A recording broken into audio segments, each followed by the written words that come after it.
진실을 찾아야 해. 탐욕을 무너뜨리. 그날 밤 담장 밑에서 이상한 일이 벌어지고 있었습니다. 말없는 머슴 한 명이 밤마다 땅을 파고 있었습니다. 양반댁 마님은 이를 보고 공포에 떨기 시작했습니다. 저자가 혹시 내 비밀을 알고 있는 것은 아닐까? 누구도 상상하지 못한 일이 벌어지고 있었습니다. 과연 그 담장 밑에는 무엇이 숨겨져 있었을까요? 그리고 말없던 머슴은 왜 밤마다 그곳을 팠을까요? 30년간 숨겨온 비밀이 드러나려 하고 있었습니다. 이 이야기는 200여 년 전 조선 정조 시대에 실제로 전해 내려오는 이야기입니다. 침묵의 힘이 탐욕을 무너뜨린 그 놀라운 사연을 지금 시작합니다. 옛날 옛적 정조 임금께서 다스리시던 시절 한양 남쪽 성저 심리에 최대감 댁이 있었습니다. 300석 규모의 부유한 양반가로 높은 기와집과 넓은 곳간을 갖춘 집안이었지요. 최대감은 한성부 종육품, 벼슬아치였으나 성품이 무능하여 집안 살림은 모두 본처인 최마님이 쥐고 있었습니다. 추수가 끝난 가을이었습니다. 곳간에는 쌀이 가득했으나 마님의 얼굴에는 늘 날카로운 빛이 서려 있었습니다. 10여 명의 머슴과 종들은 마님의 눈치를 살피며 조심스럽게 하루하루를 보냈지요. 바깥채와 안채 사이에는 높은 돌담이 2~3개를 가르고 있었습니다. 이 집에는 석이라는 머슴이 한 명 있었습니다. 28의 나이로 키가 크고 건장한 체격이었으나 늘 고개를 숙이고 말이 없는 사람이었지요. 10년 전 추수철 석이는 갑자기 이 집 대문을 두드렸습니다. 일할 곳이 필요합니다. 짧은 말 한마디였습니다. 마님은 그의 건장한 체격과 성실해 보이는 눈빛을 보고 받아들였습니다. 그 후 석이는 한 번도 불평 없이 말 없이 자신의 몫을 해냈습니다. 아침 일찍 일어나 마구간을 정리하고 땔감을 패고 장작을 나르고 밤늦게까지 일했습니다. 다른 머슴들이 일 틈틈이 농담을 주고받을 때도 석이는 그저 묵묵히 자신의 일만 했습니다. 사람들은 수군거렸습니다. 석이는 참 말이 없다. 하지만 석이는 그저 희미한 미소만 지을 뿐이었습니다. 최마님은 45세 몰락 양반가 출신으로 최대감에게 시집온 지 30년이 넘었습니다. 슬하에 자식이 없어 늘 불안했고 남편은 무능하여 집안 살림을 모두 혼자 꾸려야 했습니다. 대감은 벼슬이 낮아 녹봉도 적었고 집안의 토지 수입도 넉넉지 않았습니다. 마님은 30년간 쌀 한 톨, 포목 한 자라도 아껴 모았습니다. 장리를 놓기도 하고 소작인들에게 조금씩 더 받아내며 은정과 폐물을 모았지요. 그렇게 모은 재물을 안채 뒤편 담장 밑에 몰래 묻어두었습니다. 마님의 유일한 신복은 몸종 월이었습니다. 20살의 월이는 10살 때부터 마님을 모셨고 마님의 비밀을 일부 알고 있었습니다.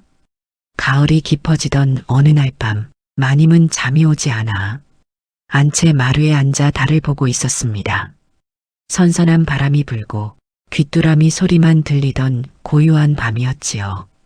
그때 마님의 눈에 이상한 광경이 들어왔습니다.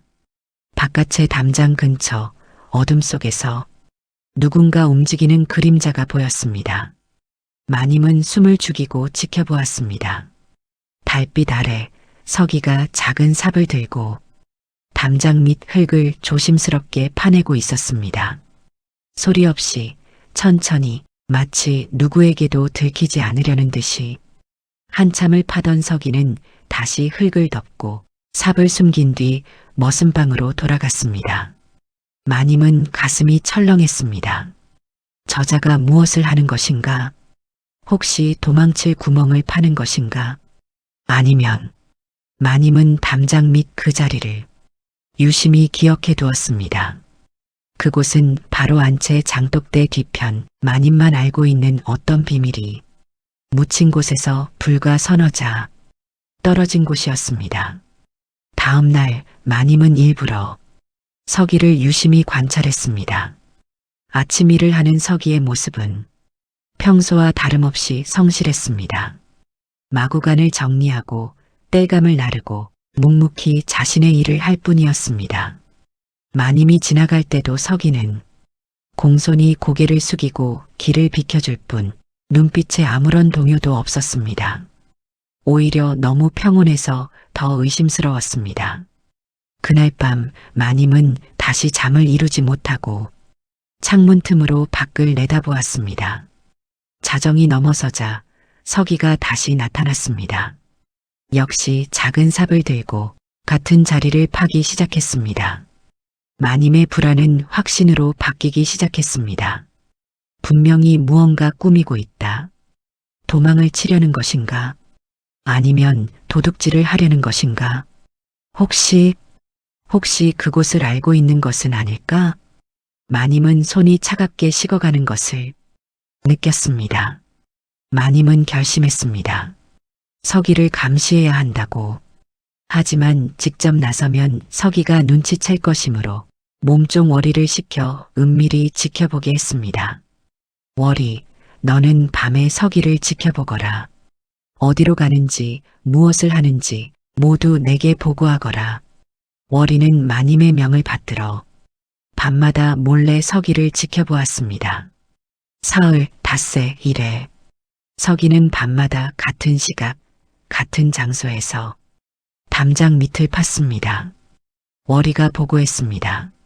마님, 서기는 그저 담장 밑 흙을 파고 다시 덮을 뿐이옵니다. 아무것도 가져가거나 숨기지 않사옵니다. 다만 점점 더 깊이 파들어가는 듯 하옵니다. 마님의 얼굴이 하얗게 질렸습니다. 점점 더 깊이 판다고? 그럼 정말로 그곳을 찾고 있는 것인가? 30년 전 최 마님이 20살에 시집 왔을 때 집안에는 청지기 한 명이 있었습니다. 김청지기는 중인 출신으로 집안의 재산을 관리하고 장부를 기록하는 사람이었습니다. 마님은 집안 살림을 배우면서 김청지기의 장부를 보았습니다. 그런데 이상했습니다. 들어오는 수입보다 나가는 지출이 적었습니다. 마님은 차액을 몰래 빼돌리기 시작했습니다. 처음에는 조금씩, 나중에는 점점 대담하게 10년, 20년 마님은 은정과 폐물을 모았습니다. 그리고 그것들을 안채 뒤편 담장 밑에 몰래 묻어두었지요. 김청지기는 이상함을 눈치챘으나 증거가 없었습니다. 20년 전 김청지기는 마님을 찾아와 조심스럽게 물었습니다. 마님, 장부에 빠진 돈이 있사옵니다. 마님은 차갑게 대답했습니다. 내가 잘못 기록한 것이 아니냐? 김청지기는 더 이상 묻지 못했습니다. 그리고 그해 겨울 김청지기는 갑자기 병으로 죽었습니다. 월이는 밤마다 서기를 지켜보면서 이상한 감정을 느꼈습니다. 서기는 결코 나쁜 짓을 하는 사람 같지 않았습니다. 오히려 슬픔과 결의가 담긴 눈빛이었습니다. 어느 날 새벽 월이는 서기에게 다가갔습니다. 서기 오라버니, 무엇을 찾고 계시옵니까? 서기는 놀라 고개를 들었습니다. 달빛 아래 월이의 눈동자가 진실되게 빛났습니다. 서기는 한참을 침묵하다가 천천히 입을 열었습니다. 내 아버지의 흔적을 찾고 있어. 아버님의 흔적이라니? 서기는 깊은 한숨을 쉬었습니다. 내 아버지는 20년 전 이 집의 청지기였소. 김청지기. 그러나 그해 겨울 갑자기 돌아가셨소. 아버지는 돌아가시기 며칠 전 나에게 이상한 말을 남기셨소. 담장 밑에 진실이 묻혀 있다고. 월이는 깜짝 놀랐습니다. 김청지기의 아들이라니. 월이는 깨달았습니다. 서기는 도망가려는 것도 도둑질하려는 것도 아니었습니다. 그는 자신의 아버지가 남긴 수수께끼를 풀려고 하는 것이었습니다. 그럼 오라버니는 무엇을 찾으려 하시는 것이옵니까? 서기가 대답했습니다. 내 아버지는 정직한 분이셨소. 하지만 갑자기 돌아가셨소. 나는 그 이유를 알고 싶소. 그리고 아버지가 말씀하신 진실이 무엇인지. 월이는 혼란스러웠습니다. 마님을 오래 모셔온 그녀는 마님이 무언가 숨기고 있다는 것을 어렴풋이 알고 있었습니다. 그 무언가가 담장 밑에 있고 서기가 찾는 것과 같은 것일지도 모른다는 생각이 들었습니다. 제가 도와드리겠나이다. 서기는 놀란 눈으로 월이를 보았습니다. 위험할 수 있어. 마님이 알면. 알고 있사옵니다. 하오나 진실은 밝혀져야 하옵니다. 그날부터 월이는 서기를 돕기 시작했습니다. 열흘이 지났습니다. 서기가 파는 구멍은 점점 깊어졌습니다. 이제 한 자가 넘는 깊이였습니다. 마님은 견딜 수 없었습니다. 서기가 파는 곳과 자신이 재물을 묻은 곳이 너무 가까웠습니다. 어느 날 저녁 마님은 서기를 안채 마당으로 불렀습니다. 서기, 내가 밤에 무엇을 하는지 내 다 알고 있다. 서기는 묵묵히 고개를 숙였습니다. 도망갈 구멍을 파는 것이냐? 아니면 도둑질을 하려는 것이냐? 서기는 대답하지 않았습니다.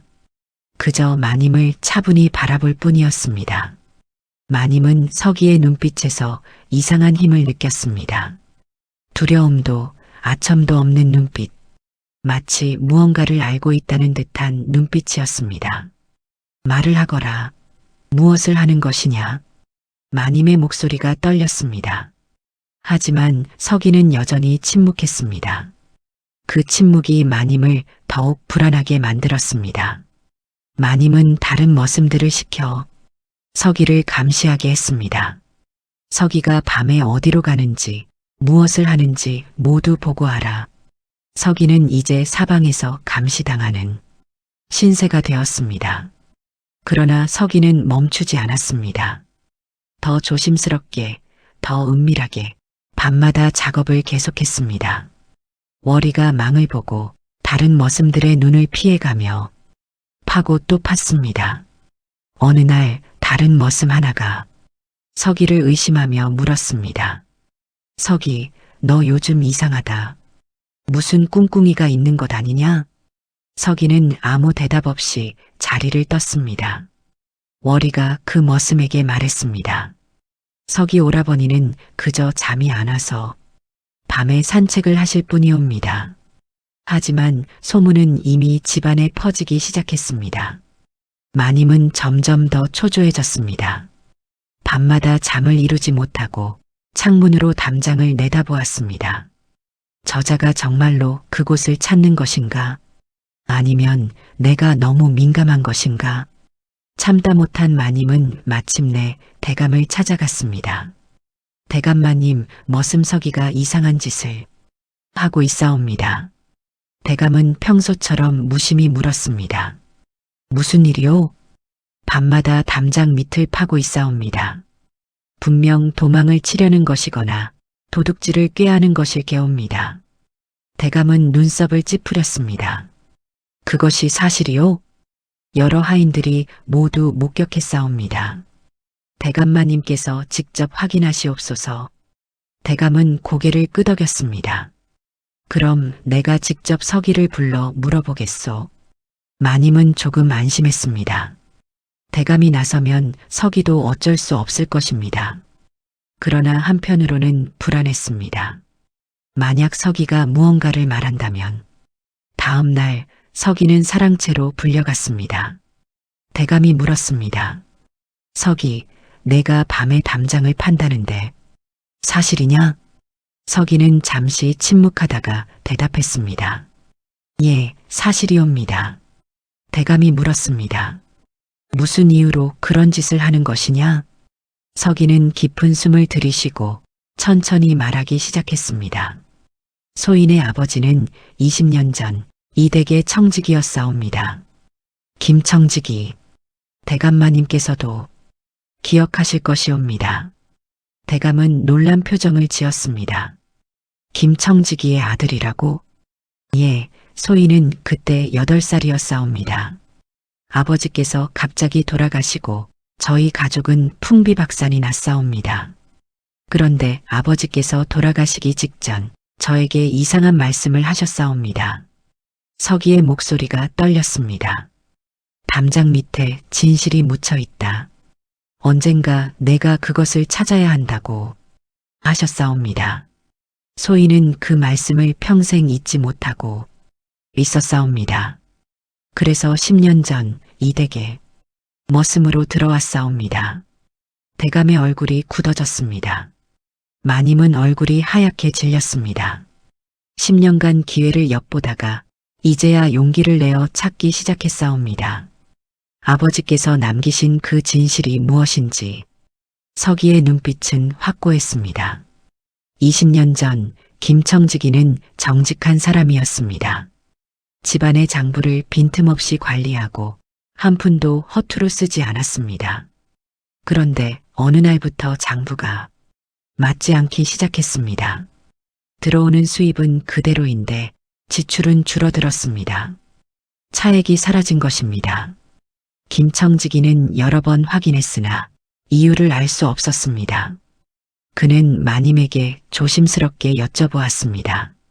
마님은 차갑게 대답했습니다. 내가 잘못 기록한 것이 아니냐? 김청직이는 확신했습니다. 마님이 무언가를 숨기고 있다고. 그는 증거를 찾기 시작했습니다. 어느 날 밤 김청직이는 마님이 담장 뒤에 무언가를 묻는 것을 목격했습니다. 그는 그 자리를 기억해 두었고 장부와 함께 작은 쪽지에 적어두었습니다. 담장 밑 동쪽 끝에서 서쪽으로 5자, 깊이 1자 반.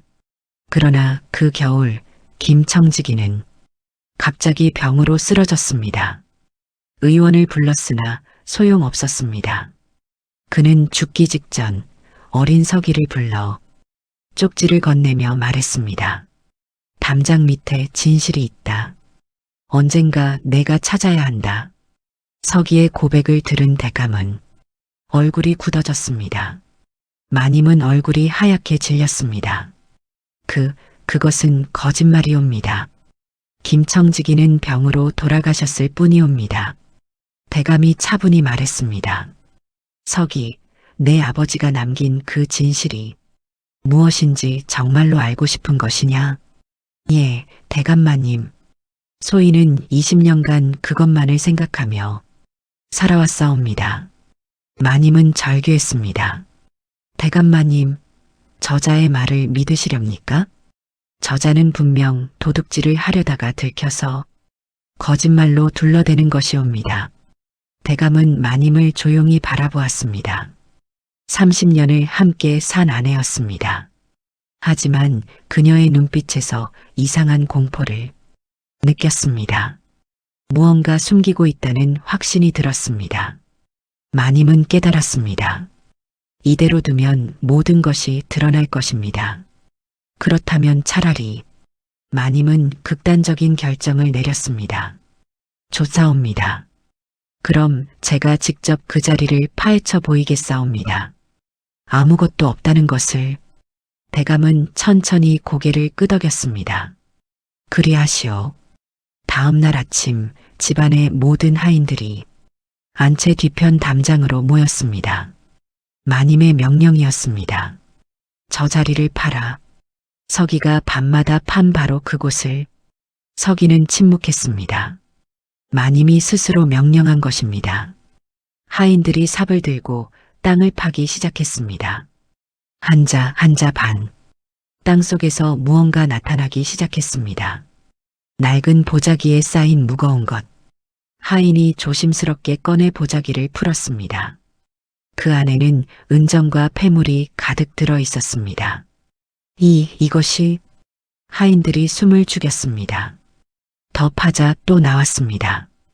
또 다른 보자기, 또 다른 은전, 그리고 작은 나무 상자까지. 대감이 나무 상자를 열었습니다. 그 안에는 장부 사본과 낡은 쪽지가 들어 있었습니다.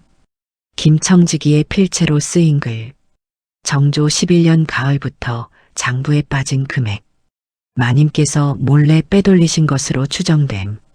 이 증거를 여기에 남기노라. 대감의 손이 떨렸습니다. 마님은 그 자리에 주저앉았습니다. 얼굴이 하얗게 질리고 입술이 파르르 떨렸습니다. 그것은 대감이 차가운 목소리로 물었습니다. 마님, 이것이 무엇이오? 마님은 대답할 수 없었습니다. 모든 증거가 눈앞에 있었습니다. 30년간 몰래 빼돌린 은전과 폐물, 그리고 김청지기가 남긴 장부와 증거. 하인들이 수군거리기 시작했습니다. 마님께서 집안 재산을 몰래 빼돌리셨다니. 김청지기 어른이 그래서 돌아가신 것이 아니겠소? 소름이 돋는구려. 서기는 마님 앞에 무릎을 꿇었습니다. 그러나 그의 눈빛은 굴복이 아니었습니다. 오히려 조용한 승리였습니다. 마님, 소인의 아버지께서는 정직한 분이셨사옵니다. 그분의 명예를 지키고 싶었을 뿐이옵니다. 마님은 울음을 터뜨렸습니다. 30년간 쌓아온 모든 것이 무너지는 순간이었습니다. 체면도 권위도 모든 것이 사라졌습니다. 대감은 장부 사본을 꼼꼼히 살펴보았습니다. 김청지기가 기록한 내용은 정확했습니다. 30년간 마님이 빼돌린 금액이 상세히 적혀 있었습니다. 정조 11년부터 시작된 횡령, 매년 조금씩 늘어난 금액, 그리고 마지막으로 기록된 날짜. 김청지기가 세상을 떠나기 바로 사흘 전이었습니다. 서기가 말했습니다. 대감마님, 소인은 복수를 하려 한 것이 아니옵니다. 다만 아버지의 명예를 회복하고 싶었을 뿐이옵니다. 아버지는 도둑이 아니었사옵니다. 정직한 청직이었사옵니다. 대감이 물었습니다. 그대는 왜 10년이나 기다렸는가? 소인은 확신이 필요했사옵니다. 아버지의 쪽지만으로는 부족했사옵니다. 그래서 이 집에 머슴으로 들어와 마님의 행실을 지켜보았사옵니다. 서기는 고개를 들어 대감을 바라보았습니다. 10년간 지켜본 결과 마님께서는 여전히 집안 재산을 아끼고 모으고 계셨사옵니다. 비정상적으로 그제야 확신했사옵니다. 담장 밑에 진짜 증거가 있다는 것을. 하인들이 수군거렸습니다. 김청지기 어른은 정직하셨구나. 서기가 10년이나 참고 기다렸다니. 진실은 결국 드러나는 법이로구나. 월이가 앞으로 나왔습니다. 대감마님, 소인도 서기 오라버니를 도왔사옵니다. 진실은 밝혀져야 한다고 믿었기 때문이옵니다. 대감은 고개를 끄덕였습니다. 그대들은 옳은 일을 하였다. 김청지기는 정직한 사람이었고 그대 서기는 효자로다. 서기의 눈에 눈물이 고였습니다. 20년을 기다린 그 한마디였습니다. 대감은 엄중히 결정했습니다. 마님, 당신은 30년간 집안을 속였소. 김청지기는 그 사실을 알고 돌아가셨소. 이것은 용서받을 수 없는 일이요. 담장 밑에서 나온 모든 재물은 집안의 창고로 옮겨졌습니다. 대감은 장부를 다시 정리하고 집안의 살림을 투명하게 관리하기로 했습니다. 마님은 안채에 유폐되었습니다. 더 이상 집안 살림을 관리할 수 없게 되었습니다. 30년간 쌓은 권위와 체면은 하루아침에 무너졌습니다. 하인들은 이제 마님을 피했고 마님은 홀로 방 안에서 눈물을 흘렸습니다. 서기에게 대감이 말했습니다. 서기, 아니 김서기. 그대의 아버지는 정직한 사람이었소. 내가 그분의 명예를 회복시켜 주겠소. 그리고 대감은 잠시 망설이다가 말했습니다. 그대를 이 집의 청지기로 삼겠소. 서기는 깊이 절했습니다.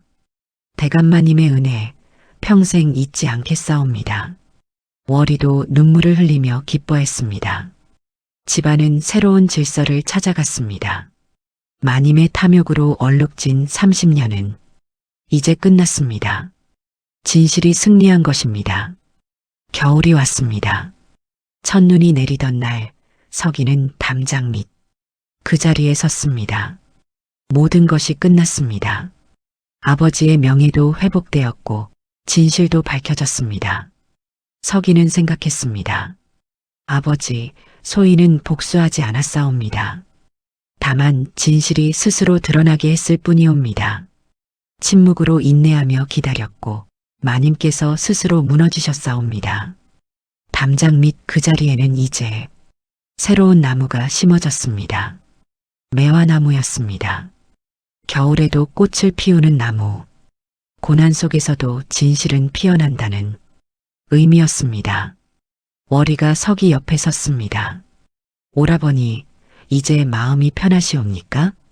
서기는 고개를 끄덕였습니다. 그렇소. 아버지께서도 이제 편히 쉬실 수 있을 것이오. 최대감댁은 새로운 시작을 맞이했습니다. 서기는 정직한 청지기로서 집안을 투명하게 관리했습니다. 월이는 서기의 아내가 되었습니다. 그리고 담장 밑 그 자리에는 매년 봄이면 매화꽃이 피어났습니다. 하얀 꽃잎이 바람에 흩날릴 때마다 사람들은 김청지기의 정직함과 서기의 인내를 떠올렸습니다. 옛말에 이르기를 진실은 언제나 드러나고 탐욕은 결국 스스로를 무너뜨린다고 했습니다. 침묵으로 인내하며 진실을 기다린 서기의 지혜가 30년 탐욕을 무너뜨린 것이지요. 말은 때로 무기가 되지만 침묵은 더 강력한 힘이 될 수 있다는 것을 이 이야기는 우리에게 일깨워줍니다. 다음 영상을 빠르게 만나보시려면 좋아요와 구독을 눌러주세요. 그럼 더 재미있는 영상으로 찾아뵙겠습니다. 모두 행복한 하루 보내세요.